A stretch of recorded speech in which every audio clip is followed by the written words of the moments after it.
Hi, everyone. I'm Dalia from Ideas, and I'm really glad to have you all here for this wonderful webinar. Thank you for joining us for this Saturday, and thank you for being with us. We really appreciate this. So before we start with our lovely speaker for today, let me just briefly talk about what is Ideas, what we do, and why we do that. And let me share my slides. I hope you all see them. So Ideas is an international data engineering and science association, and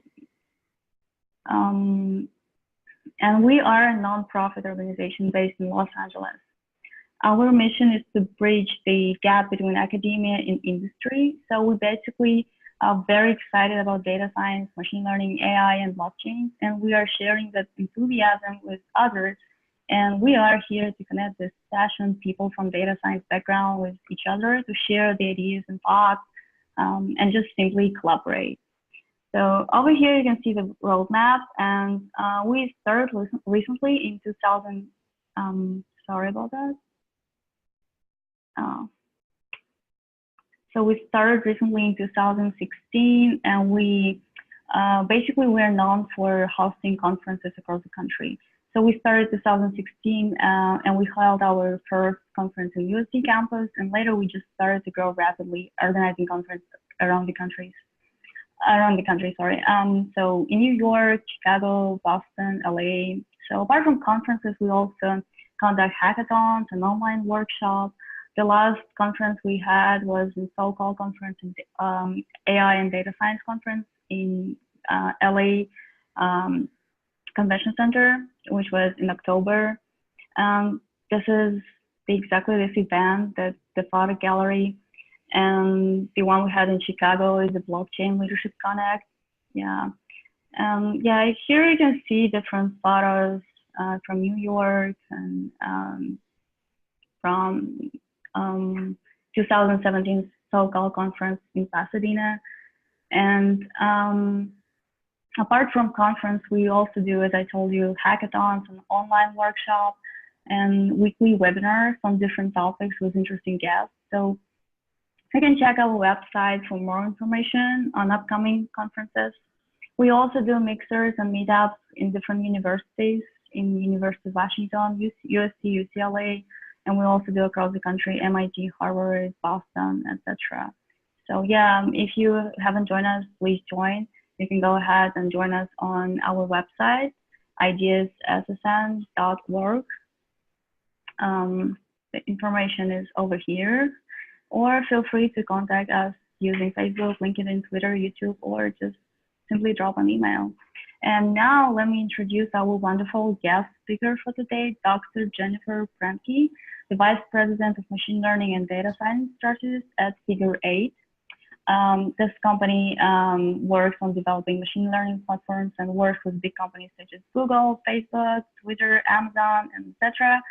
Prior to joining this Figure 8 company, Jennifer managed data science teams with search department of Walmart Labs and Atlassian. She's very talented and she's so passionate about women in data science. She managed and gathered data science teams and has a lot of experience working with different big data science, interesting projects on deep learning and stuff like that. So welcome, Jennifer. So excited to have you today. And thank you for having this lovely webinar. We're really excited to start this. Hi, everyone. It's my pleasure to be here. I'm very excited. All right. So let me maybe start sharing my screen. So this is not meant to be a presentation, just want to make that super clear. We were actually out of luck because I was supposed to present this topic during the last conference in Los Angeles, and unfortunately I had a personal emergency, so I did not present the topic.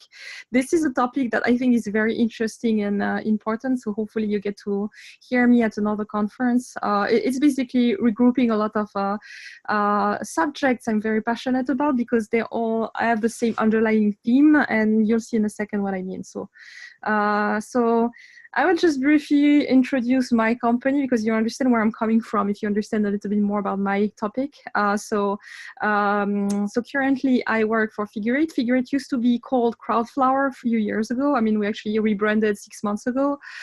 We are like the Amazon Mechanical Turk for the enterprise. So when large companies have a lot of data that they need to label in order to build AI applications, they would come to a company like us to label data, right? I mean, so typically, if you want to train a supervised model, you would have to have labeled data to play with. So for instance, if you have a series of image, you need to know that this is the image of a cat or a dog and so forth and so on. So no, someone has to do the hard, kind of boring job of labeling everything. It's not that boring because you can actually use machine learning to do that, but that's basically what we do.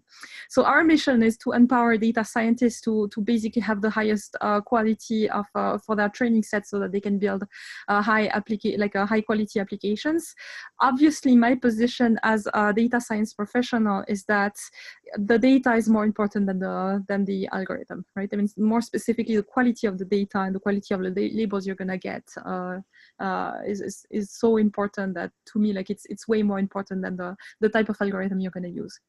So just like so Dalia, you were kind enough to introduce me. I'll just just give you my quick introduction of myself. So as she said, so I'm the VP of machine learning at Figure 8. I'm also part of the expert network at a company called IIA, which is the International Institute for Analytics. So I'm basically counseling other companies on the use they should make of their own data and try to help them build high efficiency teams. I was, prior to this role, I was the chief data scientist at Atlassian. In case you don't know, Atlassian is the company that does builds products like Jira, Confluence, Bitbucket, and lots of other type of tools that the typical software engineer would use to perform their daily tasks. And I also did a lot of work around the topic of search within Walmart Labs. I was managing several important data science projects and different teams within the search team of Walmart Labs. Yeah, I mean, so I like to think of myself as someone who has a good understanding of the different types of data you have out there. So let me move on to the next slide. So this is what we're going to be discussing today. Again, I want that to be a dynamic conversation, not necessarily a presentation, because I'm essentially trying to convey my main idea here, and you will know in a minute what that is. So I like to discuss, I mean, we all know that deep learning is really popular, and I will try to discuss with you guys why I think this is happening, and then we'll discuss why I also think that deep learning has many problems and why we should probably stop relying so much on deep learning. And then I would like to introduce you really quickly to what I think are the 5 big other trends currently really important for machine learning research that unfortunately I don't think people are talking about enough when they speak at conferences. If you check the agenda of any large conference, you typically see a lot of topics related to deep learning. So I'm not saying it's bad, I'm saying that there is more out there and you have to consider the big picture. So these trends will be essentially semi-supervised learning, including active learning, which is a topic I'm considered to be a specialist in, reinforcement learning, transfer learning, few-shot learning, and learning to learn. All right, so let's start discussing, I don't think I have a lot of slides for this. I just wanted to discuss why is deep learning so popular and how do I know it's popular? So I've been spending a lot of my time recently and at other companies hiring people. And when you hire people who are passionate about machine learning, they typically ask you, will I get to use deep learning models as part of my journey within your company? So it's almost like doing deep learning is a way you would know that the company or believe that the company is serious about their machine learning initiatives. I've had many people refuse positions when we could not sufficiently well articulate that deep learning was a core technology for the company. And so why, I mean, it's obviously something very cool because you can get a lot of things done, but one question is why is it becoming popular now, right? And so I'll tell you this story. Actually, when you look at the history of machine learning, deep learning or specifically neural networks, which is the core architecture or technology behind deep learning, it's been around for a really long time. It's actually something that was invented in the 40s. And it just so happened now that these days, like in the last 10 years, it's become like really, really something that people are very passionate about. And what the heck happened for it to happen now? So let's take the example of computer vision. Computer vision specifically is something that was really trendy at the end of the 60s. And so there was actually a group of several universities that had this bet or this conversation between each other, stating that over the course of one summer, they would hire a couple of interns and they would solve the problem of artificial vision by the end of the summer. We all know now that computer vision is way too complicated for a few people to build the entire theory and reach like a human-like artificial vision capability within just one summer, right? But like the theory as it was built back in the 60s is actually very accurate and close to what we're still using today. And it should be amazing that we are just seeing like computer vision applications today. So this is my interpretation of why this is happening, right? So even before I go there, right? So for a very long time, like for 50 years, basically nothing happened. And then in 2011, you started having people compete through the ImageNet classification competition organized by Google. And then progressively, year after year, you have lots of like very famous, prestigious teams that compete against each other until in 2014, 2015, one team was able to do better than humans, right? I mean, so what you see here is like 5% errors. Like you actually reach a point where computers are better at understanding or interpreting images than a human, which is kind of quite remarkable, right? So you have this wide range of like a 50, 55 years until we seriously were able to build something with it. And how do I interpret this? I interpret this because there was a data set, which I'm sure lots of you have heard about, ImageNet. ImageNet is an open source data set of 14 million labeled images that are used essentially by all teams, all companies that are trying to do computer vision. So basically, my interpretation is like, you can have all the theory and the beautiful algorithms you want. If you don't have high quality labeled data insufficiently in large volumes, then you cannot build a high quality models and do anything useful with this, right? I mean, so ImageNet was really the game changer, allowing people to actually do computer vision research. So what I'm saying here is like, it's popular because we've been able to somehow enable people to do deep learning now because the theory has been there all along. There are two effects, right? I mean, so there is definitely like the existence and the possibility for us to have lots of data. So you have to have sufficiently enough storage, sufficiently enough data that you can label or label fast enough in order to do deep learning. And you also need to have the right hardware. So with the appearance of and the development of GPUs, for instance, now we can actually do deep learning, right? I mean, and so I understand why it's popular, but basically we are betting the future of machine learning if we think only about deep learning through the existence of big data. And so as we'll talk for the rest of the conversation today, we humans don't necessarily function with big data, right? I mean, when we're teaching kids to identify or separate a cat from a dog, they don't need to have millions of labeled images. You just show them a couple of images and they understand right away. So what I'm saying is like deep learning is dependent on large volumes of data that I think is a little bit counter-intuitive when it comes to artificial intelligence, because if artificial intelligence is about reproducing the same results or the same ideas than the same way of thinking than human, well, it's not exactly the way we work, right? So this is like the slides you show right now is like it's actually an extract of a conference I did I think like 2 years ago. Basically like talking about deep learning as these data greedy beast algorithms that are actually very complicated to put in place, because again, it took us like 50 plus years to actually reach the point where we can actually practically use them, right? And why do we actually need so much data? That's basically what I'm trying to show here. So what you see on the right is you need a lot of data, because otherwise you will basically have the feature space that you see on the top with lots of like local minima that are easy to fall into or to converge into when this is not actually the right shape, right? I mean, so to actually represent the real shape of your feature space, you need a lot of data, right? I mean, and so the more dimensions you're going to have, the more data you're going to have.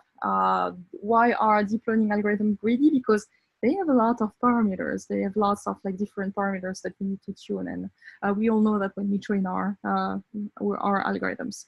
So lots of researchers are speculating that the performance of deep learning is supposed, or deep learning algorithm is supposed to pretty much like grow linearly with the amount of data when other algorithms basically like reach some kind of saturation or plateau after some point. And so nobody has really like seen the proof of that. I mean, we will have to see what happens when we grow and more data, but my assumption is that we're not always going to have sufficiently enough storage to do all of this, right? I mean, so why is this a problem that I'm really concerned about? Because remember, working for Figure 8, I'm also concerned about getting labels for this data, right? I mean, so not only you need to store all of this data, you need to be able to process all of this data. So it's going to be more and more expensive for companies who want to use more and more data to build these huge beasts of algorithms. But you also need to label, and oftentimes for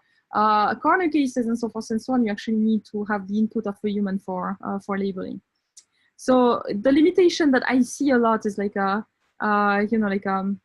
labeling is error prone, it's expensive, and so traditional supervised learning, and we know that deep learning is essentially used as a supervised learning task, cannot be solved by getting infinitely more data. At some point, you need to be smarter about what you do with the data. All right, so now I'm going to talk about other things that I think are really cool, because all of them are, as you will actually see, are trying to reduce the amount of data you actually need to build a model, right? So these are essentially, according to me, like if you forget about deep learning, I mean, I obviously not saying that deep learning is not a trend and is not something that all of us should know how to use, but it's not the secret sauce and the the holy grail that's gonna solve everything, as some people can think about deep learning these days. So I'll briefly like talk about like semi-supervised learning. So semi-supervised learning is a really cool weapon. So it's basically attempting to use the labels you have and still use also the data that's not labeled yet, right? I mean, so you still benefit of all the data you have. It's a really cool approach when you don't have the budget to label all of your data. So I'll show you a little bit an example of how this works. Reinforcement learning. So I'm not going to be able to go in details in each one of these different trends. So I'm happy to like hear your questions for any of those specifically, but just like going through this pretty quickly right now. Reinforcement learning. What is reinforcement learning? Reinforcement learning is like the creation of a system that generates data on its own and learns through this way. Like the example people like to use is when you learn how to ride a bike, for instance, you don't know that turning too quickly on the right is actually going to cause you to fall. But once you do that once and you're going to hurt yourself, you actually have a feedback loop that is going to like record in your system the fact that this action in particular is actually hurting you, right? I mean, and so you have this notion of a reward. So instead of collecting a lot of data, what you have to do is like fine tune this reward function to try to identify how bad a specific action is for you. But it actually basically generates data as it explores a specific system. It's something really popular for robotics, but it's also something that's being used for testing websites and this type of things. For instance, like a replacement of A/B testing is using reinforcement learning. Transfer learning. So transfer learning is actually like something I think is really nice because it's actually mostly using deep learning. It's basically this process that consists in building a model with label data that you already have. So for instance, people would build a model using ImageNet because it's available for free, it's already labeled. And then you would use your model as is, and you would just freeze all of the layers in your model except the last one. And then basically you already leverage some of the information you have. The way this works is that when you try to understand an image, for example, transfer learning is really cool and very popular for image classification.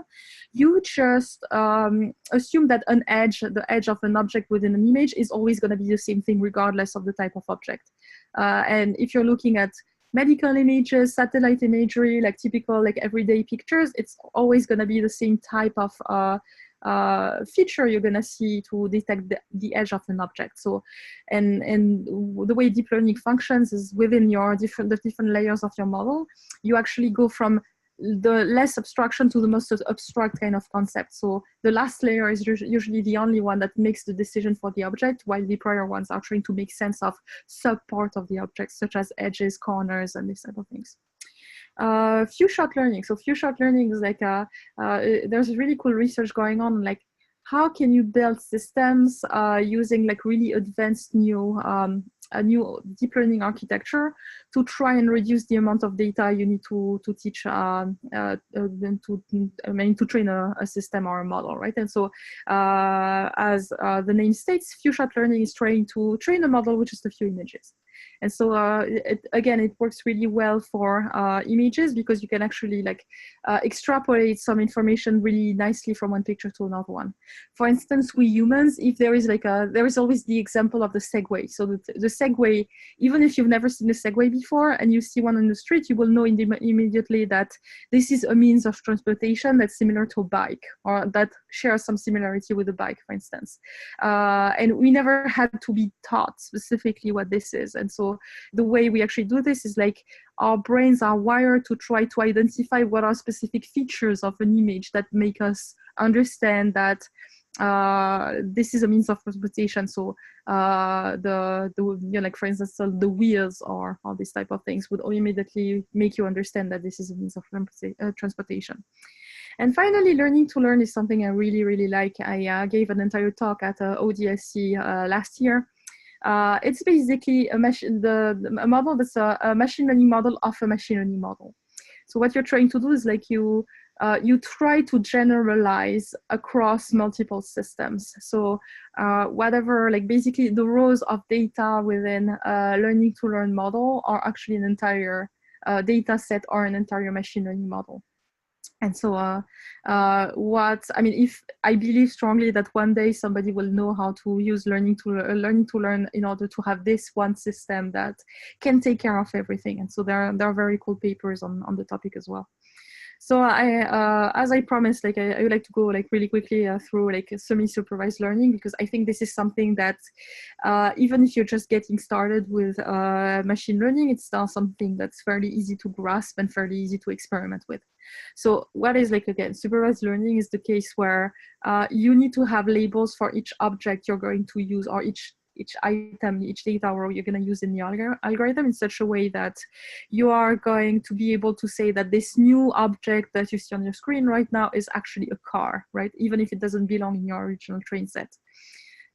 So on the other hand, unsupervised learning, right? I mean, people who are not really well versed in machine learning have oftentimes a hard time understanding the difference between classification and clustering being an unsupervised approach.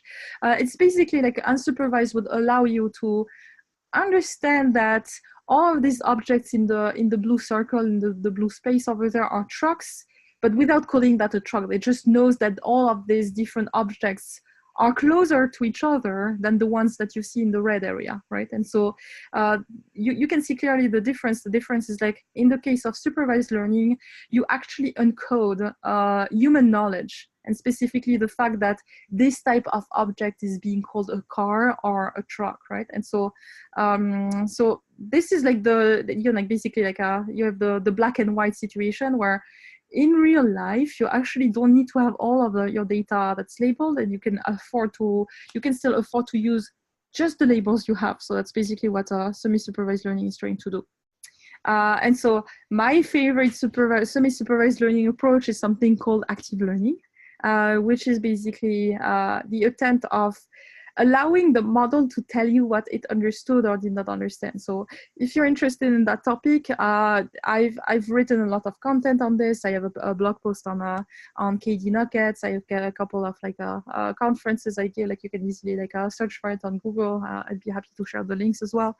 But basically, instead of throwing all of the data you have at the system from the get-go, you actually allow the model to go progressively understand what it needs to learn from. So the way that would work is you have 1 million images that you start with, and originally they don't need to be labeled, right? And so you would probably randomly, or like sometimes you have ways to be a little bit smarter about the way you select this first data.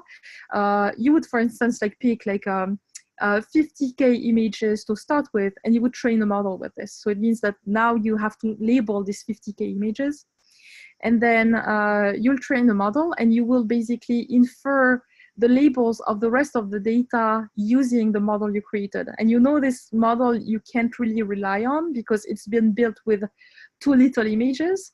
But you will basically now look at the metadata that was generated when you inferred on the rest of the data.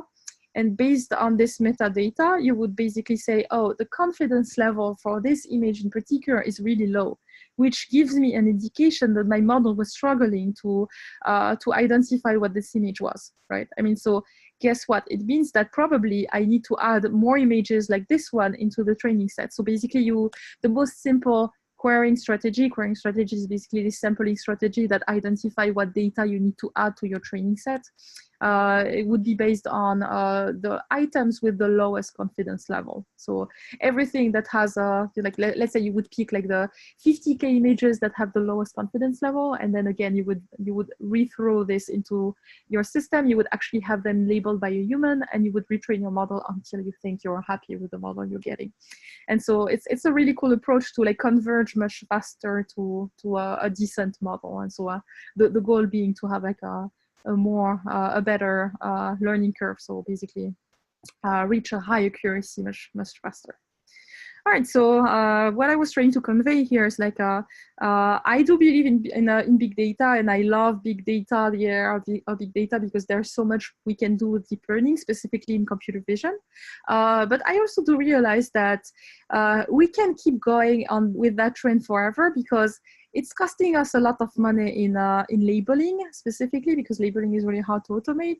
Storage is still pretty expensive. If you actually check the distribution of the growth of big data versus the growth of storage, the growth in storage is actually linear when the growth in big data is exponential, which basically tells me that at some point, we won't have the luxury of keeping all of the data that we generate, right? And so if that happens, it means that eventually we need to be smarter about the data we use for our models. And so it's time to think about doing more research and using a little bit more of the other underrated trends that I just shared with you today. All right, so I'd love to take a couple of questions now. Thank you, Jennifer. And we do have a couple of questions right now. So Devashish Jaswani is asking, can you re-elaborate the transfer learning? Yeah. I think yeah.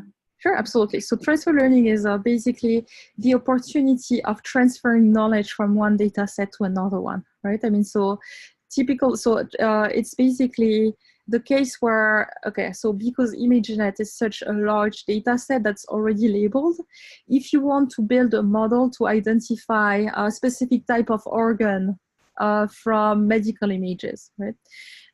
This type of images is much harder to get because you need to see a lot of patients. You would need doctors to actually label everything. So you will probably be able to find like maybe 10,000 images for I don't know, like pictures of, you know, like lungs or something like this, right? I mean, and you would never get nearly as many images as you would have in terms of natural images.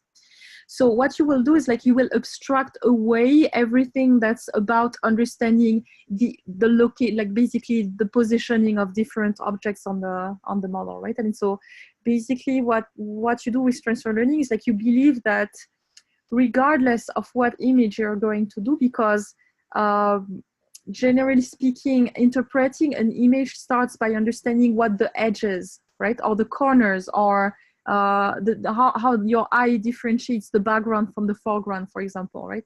These are all tasks that you could learn from any training set. I can learn what the background for the foreground is from medical images, from satellite images, or from regular pictures. So basically, transfer learning is like literally taking what you have, you train a model with this for image classification, for example, and then you will freeze the early layers. So if you typically you would do that with the CNN network, right? And so you would freeze the first n-1 or n-2 layers you have on your model. And then you would take the specific data set you have, for instance, the one with the medical images, and you will freeze all of the other parameters except the parameters that are associated with the last layers, and then you will retrain the model. And so basically by doing this, you would reach a high accuracy model for medical images by training most of the network with images that have nothing to do with medical images. And so it's a really funny topic because I'm actually in the process of writing a blog post on this, like how cat images can actually help you save lives, because you can actually build models to identify tumors in lung pictures by training most of the network with cat pictures. I hope it makes sense. So it's basically like looping the training of the model. It's like better accuracy. Bootstrapping the model with images that have nothing to do with your specific application. Oh, all right. I see. So Devashish, I have this, we answered your question. So the next question is, Bhuji Prasad is asking, can you give an example of learning to learn model? So, I mean, you like learning to learn models are, I mean, I don't know if there is an example, like, what do you mean by example, like applications in particular? So there is like it's basically like abstraction of models, right? I mean, so for instance, a learning to learn model would be a model where you would learn how to translate in any languages by taking as inputs different models that translate from English to another language. So it's basically a model of models, right? I mean, so at some point, let's say that I have a model that translates text from English to Japanese, from English to French, from English to Polish, and so forth and so on. Then I want to learn what are the common nodes in these different networks that I could reuse to have a general model that translates across any possible language, right? I mean, and so basically makes it possible to, without retraining a specific model, right? I mean, so a meta model, like it's also called meta learning. A meta learning model would be a case where using the different models you have, you would take as an input the parameters you learn for each one of the different translation models, and you would basically learn the generalized translation model that does translate across any possible language you can think of. So it's basically like, the way I would put it easily is like, it's basically a model you would train on the parameters or the output of different machine learning models. Oh, okay, yeah. So Pooja, I hope you, Jennifer answered your question. So we have another question. Is it similar to Ensemble? No, it's not. It's not. It's completely different. So it's another level of abstraction, right? I mean, so it's literally something that meta learning is actually pretty popular to use as a solution for few-shot learning, right? I mean, so basically, it's closer. Like the easiest thing I can think of to explain a little bit more. It's like it's closer to embeddings than it is to it's basically learning what is it's also related to explainability, right? I mean, so if you were attempting to try to understand, like within typically it's done on deep learning, by the way, right? I mean, so it's like you train n different deep learning models, and then you try to learn what is similar across these different deep learning models that were trying to achieve a similar task, right? Okay, thank you, Jennifer. So someone is saying that the audio doesn't seem working. Is it the, can the audience, is the audio working? It's working for me, Dalia. All right, okay, thank you. Thank you, Jennifer. We also have another question. Do you foresee learning to learn becoming the dominant approach over deep learning in several years? So I wouldn't even say over. I think it's gonna become the dominant approach, because with so much data, you can essentially abstract everything, right? I mean, so if you actually search for, Google Brain actually has a lot of research on learning to learn. So it's basically like trying to generalize the problem of translation, for instance, instead of learning a different model, or generalize the problem of image classification without having to train a classifier just for animals, just for vehicles, and so forth and so on, right? So I think it's going to become the dominant approach, but it's not over deep learning. It's a combination of multiple, it's a deep learning model of deep learning models, essentially. So it's not a replacement, it's like a smarter way of using deep learning. Oh, okay. I hope Michael Argosino, the person who asked the question, I hope we answered your question. So the another question is, do you have any good transfer learning tutorial recommended? So there are actually very little transfer learning material on the web. I would like literally just Google, like there is a couple of like good Medium, I think, explanation. I could put on, I don't know if you can like mail documents to the audience later. I would be happy to put a few things together, but it's still like a pretty nascent area.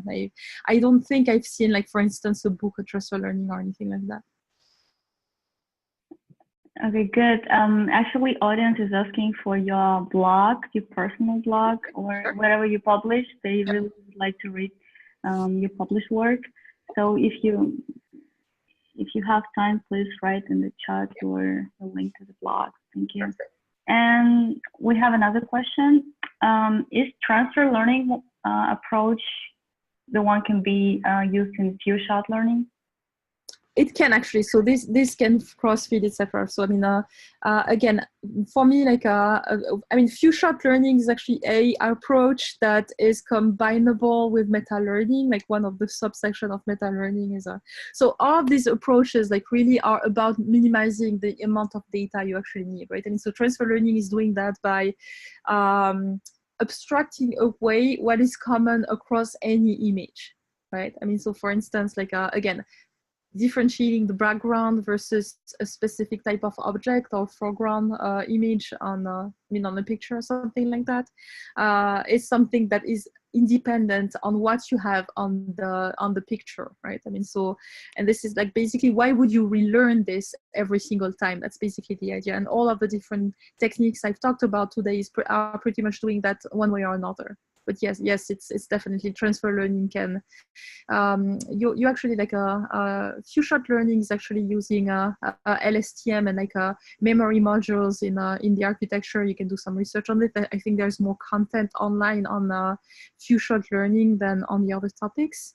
And yes, that's one way to do meta learning, to actually like abstract away some of this. I mean, think really about like when I will basically like conclude that way, right? When we humans learn the piano when we're young, if we want to learn how to play the organ or even the saxophone when we're older, we don't need to learn everything from scratch, because there is a lot of commonality across different instruments that we don't need to relearn from scratch. So that's basically what these different techniques are trying to do. Okay, thank you for answering. Dean, I hope we answered your question. So Anisha Suri is asking, as a beginner in deep learning, where do you recommend a start? And she has a background in machine learning, but completely new to deep learning. And what do you suggest? No, so I'm a strong proponent of trial and error, right? I mean, so basically, like what I would say is like my favorite framework for deep learning is PyTorch, but it depends on the people. A lot of people like TensorFlow. I would literally just visit like the websites for the different like framework. You pick one. You can also try different ones and see which one works the best for you. Because I'm a Python person, I mean, it's fairly easy to integrate PyTorch with it. So that's why it's my preference. Is also easier to debug and try to understand what's happening in the different across the different layers. I would literally just take the tutorials and examples you have on the website, copy paste it, modify the architecture, and see what happens. And I think it's a very sound way to start. Okay, thank you. I actually have another question. So I know you used to be a physicist, and I would like to know, how did you transfer from the physics background to this machine learning and everything related to solutions and platforms from the physics? That's an interesting question. So basically, like people who know physics a little bit, like, so my specialty is particle physics. So my PhD thesis was basically aiming to identify really rare type of decay of particles among a huge quantity of data. And so I had to do big data before we had Hadoop, Spark, and so forth and so on. And so most of what I was doing was like prepping data, cleaning data, like basically come up with PDFs I would use to fit on my data and so forth and so on. Some of the pre-cleaning of my data I was doing with neural networks before, like that was way before deep learning. We couldn't afford to have like more than 5 or 6 layers, but still, so that's something we would use to try to separate the noise from the background. The noise being like the noise is like the bad data that has no chance to be the type of particle you're looking for, from like the signals, so the good data that has a likelihood to be what you're looking for. Yeah, and so basically that's literally an application of big data to fundamental research, which I didn't know back then because I really did physics because I was excited by the application itself. And then I actually realized that my skill set for processing data was actually really needed in other areas, and a nascent area called data science and machine learning back then. So yeah, I mean, so eventually I unfortunately graduated at the time of the recession, so there wasn't a lot of money left for particle physicists to do actual fundamental research. So I had to find a place where I could use like a big data skill set. Oh, that's very interesting. Thank you for answering. So my question is, so in your educational background, how did you learn everything related to statistics? Because I feel like it's really solid. You need to know the solid knowledge about statistics in order to get into the data science industry. Well, I mean, so no, I mean, I strongly believe that I mean, like I always laugh about this. Like one of my area of expertise is like organizing. So there is this framework called Agile, right? I mean, that software engineers use like to organize their work. That is extremely hard to apply to R&D teams. And so I always tell everyone I became an expert in this domain, like making machine learning teams agile by making every possible mistake on the topic and seeing what works or what doesn't work. So I'm really a strong proponent of like trial and error. And so yeah, I mean, the way I kept myself like aware of different technologies and stuff is like something comes out, I try it out. Obviously, I won't know anything for a couple of weeks or whatever, and then at some point, I'm gonna understand how this works. And yeah, I mean, so I was also very lucky to work on very different industries. So one thing that I think is very unique about my career is that traditionally people who feel passionate about healthcare pursue a career like from healthcare company to healthcare company. I've done like advertising, I've done finance, I've done like healthcare, I've done like a software industry, I've done e-commerce and so forth and so on. And so I think it gave me an opportunity to see a lot of different types of technologies. That's great. That's very interesting. Thank you for your answer. So we have another question from Swati Patapura. He's a recent master degree holder in AI, and he's asking what should he do in get his resume shortlisted? How do I add the value to my resume? Right. No, so that's actually, so I'm basically on the other side of the fence, right? I mean, so trying to like getting lots of resumes and identifying which ones I think would be interesting. So what really makes the difference for me is like you do get a lot of resumes with people who graduate and so forth and so on. I always like to see people display a willingness to put that basically to apply your knowledge, right? I mean, so while you have a lot of people who have theoretical knowledge in AI and machine learning, and more so ever since the various universities have started to like deploy different programs, you don't see a lot of people sharing their GitHub repositories or their project, their blog posts or whatever. So I give you an example that a couple of months ago, I had someone contact me for an internship while I had no internship position open. And the guy actually sent me like his GitHub repository with all the conclusions he had from his project. He wrote a blog post on this and he sent me the link to this. And so I was really impressed that it wasn't enough for him to know the theoretical knowledge related to AI and machine learning. He actually wanted to see that in real life. And so when you manage a team, you're always, I see that a lot, even including people on my teams. It's always very difficult to go from theory to practice, and you see a lot of people I've seen that on my different teams. It's extremely common to have people who are passionate about the mathematical equations, but they don't really know how to apply that to real life, and essentially you will need an engineer to finish the work, right? I mean, so they know how to build a model, but they don't necessarily know how to test the model, QA the model, integrate the model with the front end or something like this. So it's always very impressive for any hiring manager to actually see real life projects. And you know, like you send like a blog post, a few, you know, like hundreds of lines of code, and see how you solve the specific problem, you will have absolutely no problem getting hired. Thank you for your answer. We have another question. Devesh just one asking, can you please explain more transfer learning? I guess it's yeah, no, but like literally, like I mean, I will be happy to like share more. Like I'll try to put together a compilation of like a blog post that talk about this topic. But like it's literally bootstrapping a model.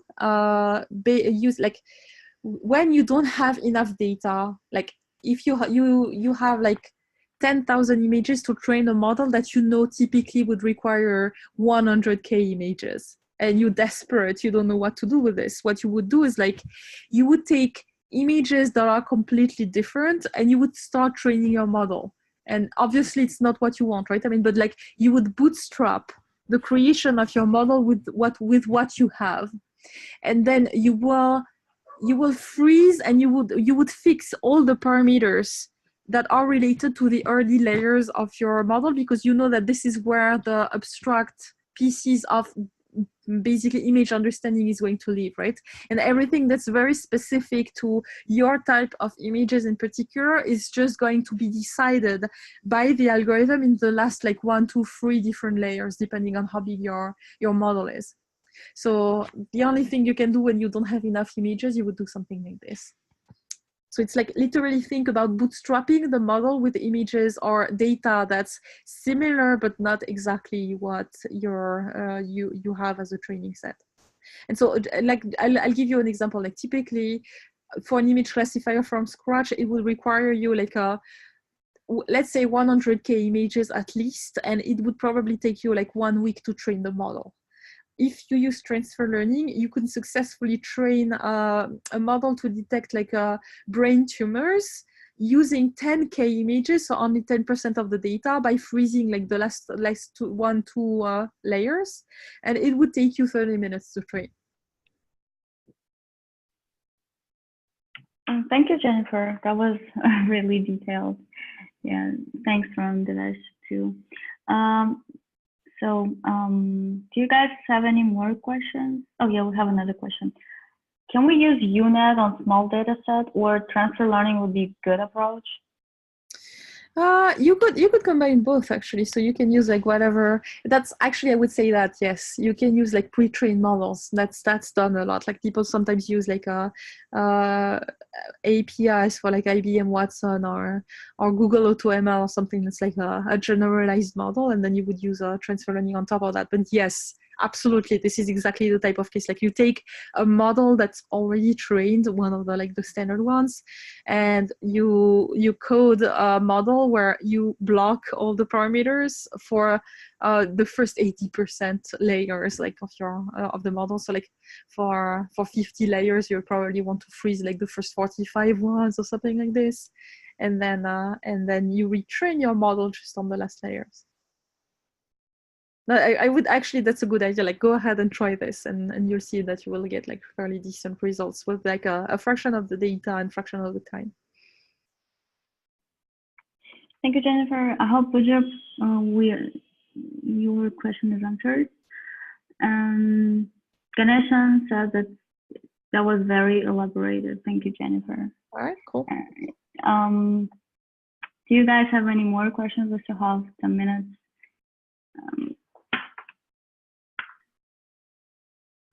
So Jennifer, I know that you've been pushing women in data science, and I saw your presentation last year in the Center of Women Data Science, and I know you're doing some work to promote education around women in data science. So can you talk about that a little bit?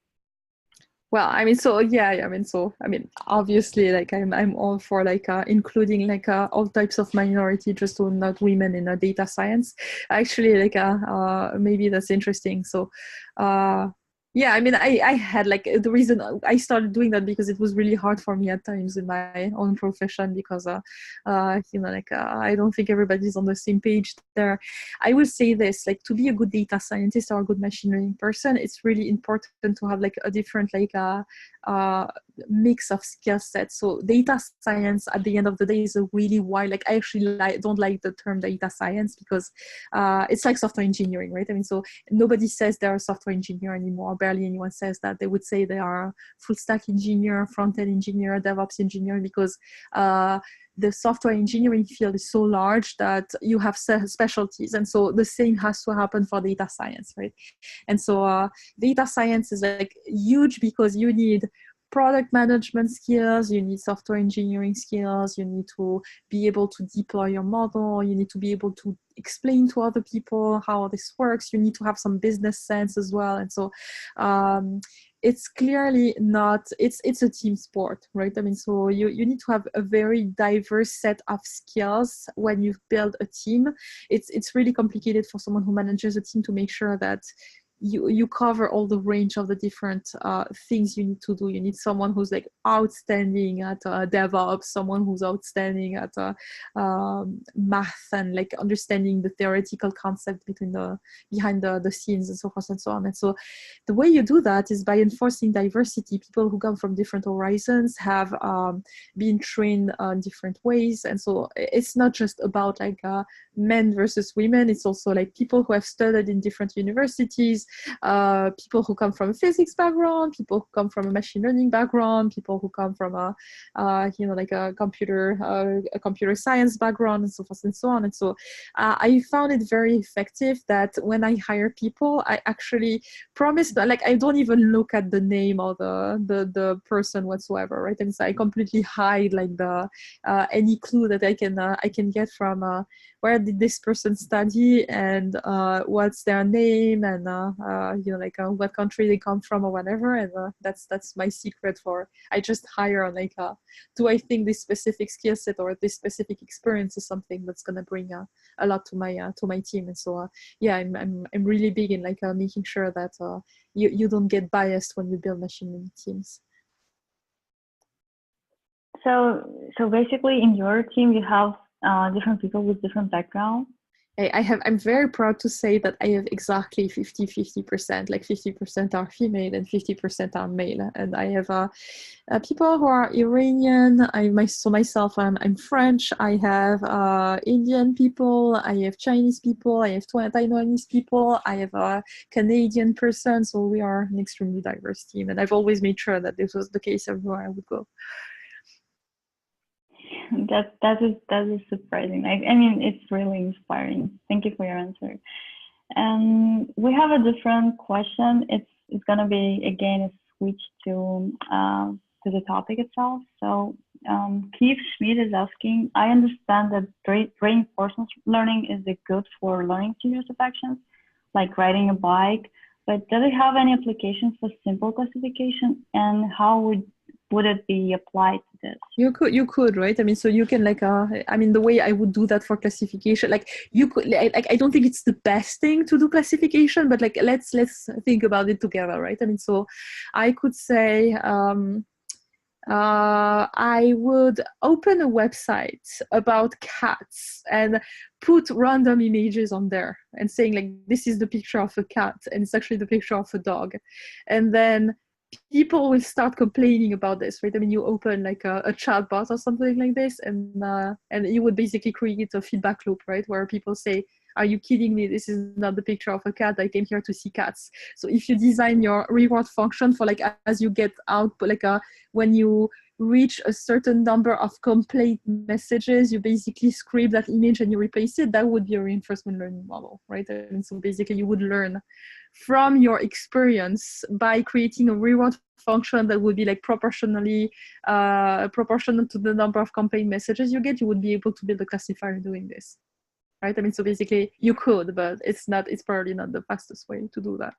And typically, like in this, in this kind of a situation, like think about it, a recommender system to some extent is a reinforcement learning approach, right? Because you recommend something to someone, this person doesn't actually use it, right? And that doesn't actually click on that link, you know you were wrong.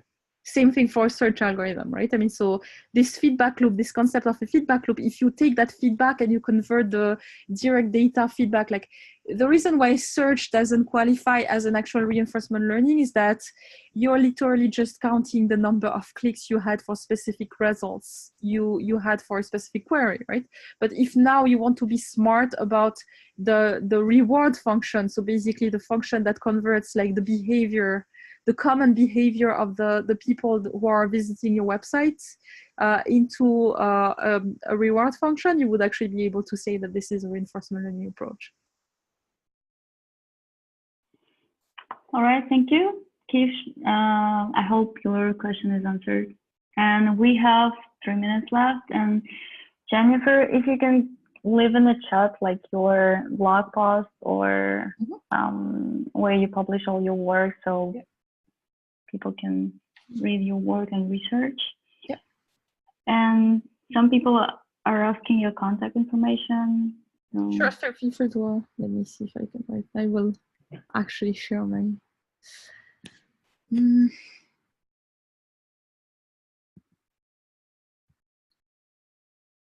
All right, I'll do that in a minute.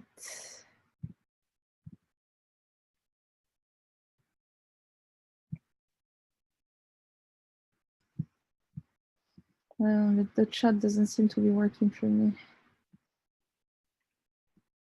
Oh, let me see if I need to stop sharing. Oh yeah, all right. I was in full screen stuff, so. All right.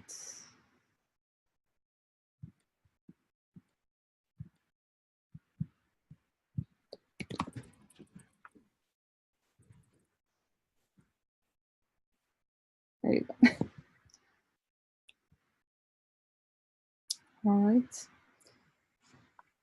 So I would actually like anyone interested in like having like some more details about like transfer learning, active learning, etc. Like maybe ping me on my email, and then I'll get back to you with a detailed list of like blog posts that I think would be interested for you to read.